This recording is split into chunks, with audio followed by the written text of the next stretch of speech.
This is now a matter of national security. Nigel Farage with his customary inflammatory language there at a Reform UK press conference. He declined to stand for a seat, but we will have more on what Farage is saying if you want to follow it more. Nigel Farage. Now, an apology. Earlier today, we heard live from Nigel Farage speaking at that election event we just saw. And when we came away from his live speech, I used language to describe it, which didn't meet the BBC's editorial standards on impartiality. I'd like to apologise to Mr Farage and viewers for this. In a gripping showdown that held viewers spellbound, Nigel Farage, ever the provocateur, systematically tore apart the BBC presenter's arguments with razor-sharp clarity and unshakable confidence, turning a routine interview into a masterclass in exposing and challenging UK media bias.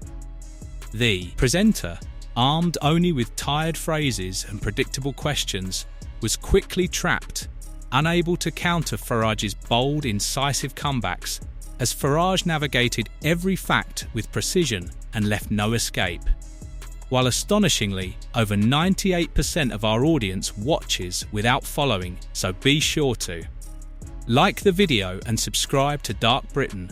Subscribing costs nothing and keeps you fully informed. Nothing radically different is going to happen. Things will just get a little bit worse. Everything was done. Everybody wants to stop us. I mean, the political establishment want to stop us. The political establishment do not want change. And of course, it's great, isn't it? Rishi gives way to Keir. It's just a change in middle management. Nothing radically different is going to happen. Things will just get a little bit worse. Everything was done to try and stop us. If you look at the story selection from the BBC, things that activists said became major news stories. Did that happen with the Labour Party under Corbyn? Well, we did see some of the anti-Semitism, but frankly, not that much of it. The Channel 4 stitch-up over the so-called racist campaigner, the biggest fraud I've ever seen. The guy's an actor, a posh actor, who turned up in our office sounding like Alf Garnett. The whole thing was a stitch-up. I could moan and moan and moan, but there isn't much point. The fact is that we have no support from any national newspaper. Right from the start of this campaign, the BBC have behaved like a political actor. I remember the first interview I did on the Today programme, and I came off there and thought, there's no point. There's literally no point. No opportunity to talk about policy, about ideas. But what happened on Friday with that question time audience was truly astonishing. First question gets asked by a chap who has himself produced 8 programmes for the BBC, including the very woke now Doctor Who. Right. So he gets to ask a question. Third question is asked by a chap who's a well-known street Palestinian campaigning activist. I think question number 7 or 8 was asked by a girl who's a very active left-wing campaigner, which is perhaps fine. Point I'm making is, a question time audience is supposed to be representative of the country as we go into the final week of a general election. It was miles from that. And I did ask the BBC for an apology. Having said that, does that necessarily disadvantage you? Because you know what you believe. You're a robust communicator. You get taken on by people that don't agree with you. Then it's sure. You can position yourself very strongly. Look, I'm all for a free and fair debate. Goodness gracious me! But I've now done a series of big BBC programmes over the last few weeks, and every single audience has been tilted towards either the Green or the Labour Party in the most astonishing way. They refute that. And I will read their statement at the end, but fair enough. Farage refused to rest on his past achievements, speaking passionately about the political establishment as a closed circle intent on silencing any challenge to its power, arguing that voters are fed up with being ignored and that this growing frustration has erupted into a wave of discontent, creating space for movements like Reform UK, which he positioned as a genuine alternative to outdated policies, while also criticising the fractured Conservative Party, highlighting how Boris Johnson, Rishi Sunak and others have repeatedly failed to unite their base, offering contradictory messages that alienate both traditional Conservatives and undecided voters, and presenting Reform UK as a force that channels the anger of those abandoned by the system, giving them renewed hope that meaningful change is possible. The broadcasters, including GB News, were very limited by Ofcom in terms of the coverage they could actually give us. And the BBC acted as a political actor right throughout. My first interview on the BBC, I did a speech from Dover about the votes and why Labour's plan wouldn't work. And the new BBC News channel took it live.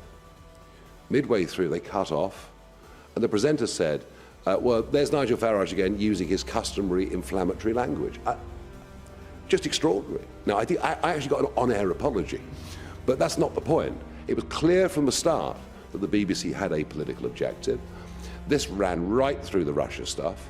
When Farage turned his attention to the media, he targeted the BBC as a leading example of why public trust in journalism is fading, arguing that although the media holds immense power to shape opinion, it too often fails to use that power responsibly and instead drifts into the realm of partisan politics. He stressed that bias is rarely blatant but hides in the wording of questions, selective editing, and the subtle dismissal or mockery of certain voices, revealing motives that contradict claims of neutrality.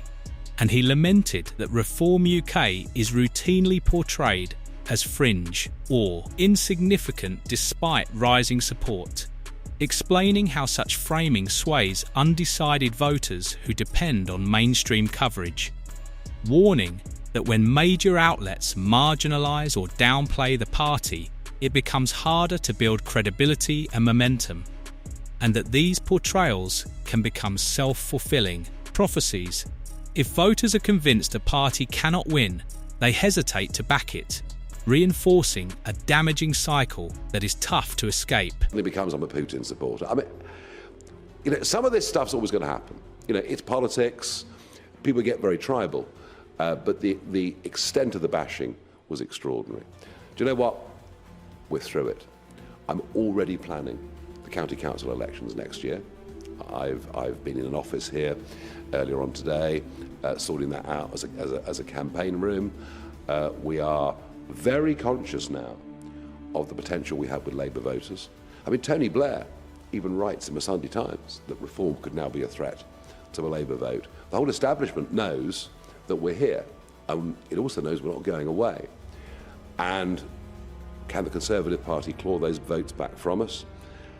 They're so split and divided. I mean, the civil war's broken out already. Nonetheless, Farage enthusiastically highlighted how the rise of digital media and independent platforms is transforming politics, proudly noting that these channels give unrestricted access to audiences, bypassing traditional gatekeepers who long controlled information, pointing to Reform UK's growing online presence as proof that the public craves alternatives to conventional politics and is eager to hear new voices, while emphasising that although the road ahead is challenging, he believes mounting frustration with biased media will become a powerful driver for his party, citing the remarkable surge in Reform UK's membership as no accident but a direct response to traditional parties' repeated failures, and stressing that widespread disillusionment among those who feel neither the Conservatives nor Labour represent them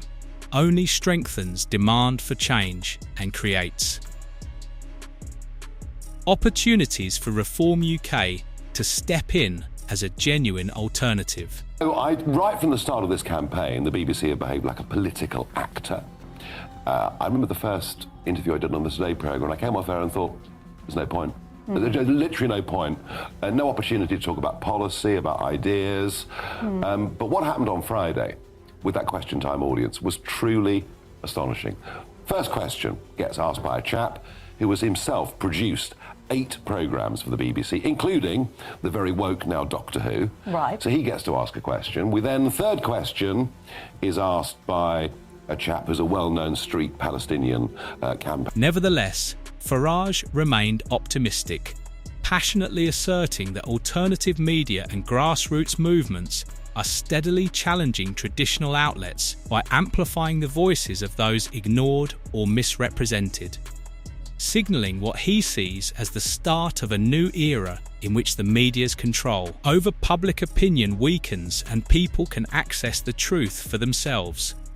While emphasising that his critique is more than mere frustration, it is a serious warning about how mainstream organisations like the BBC manipulate narratives to protect the political establishment, arguing that the problem extends far beyond any single interview and reflects deep-seated bias that consistently sidelines alternative perspectives, turning the media from a neutral purveyor of truth into a tool for the powerful, citing numerous examples of Reform UK being misrepresented through cut-short interviews, distorted party data, and twisted political positions, stressing that such manipulation creates a toxic environment that misleads the public and makes it increasingly difficult for new parties to reach voters and communicate their ideas honestly. Activist.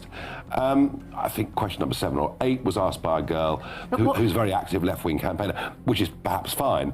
Point I'm making is, a Question Time audience is supposed to be representative of the country as we go into the final week of a general election. It was miles from that. And I did ask the BBC for an apology. Having said that, does that necessarily disadvantage you? Because you know what you believe. You're a robust communicator. You get taken on by people that don't agree with you. Then it's sure. You can position yourself very strongly. Look, I'm all for a free and fair debate. Goodness gracious me!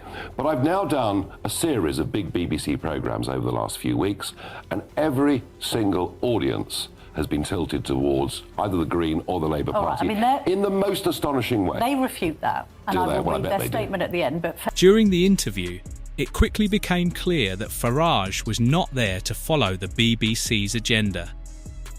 He openly exposed the subtle ways the media undermines movements like his, and accused the political establishment of ignoring ordinary citizens.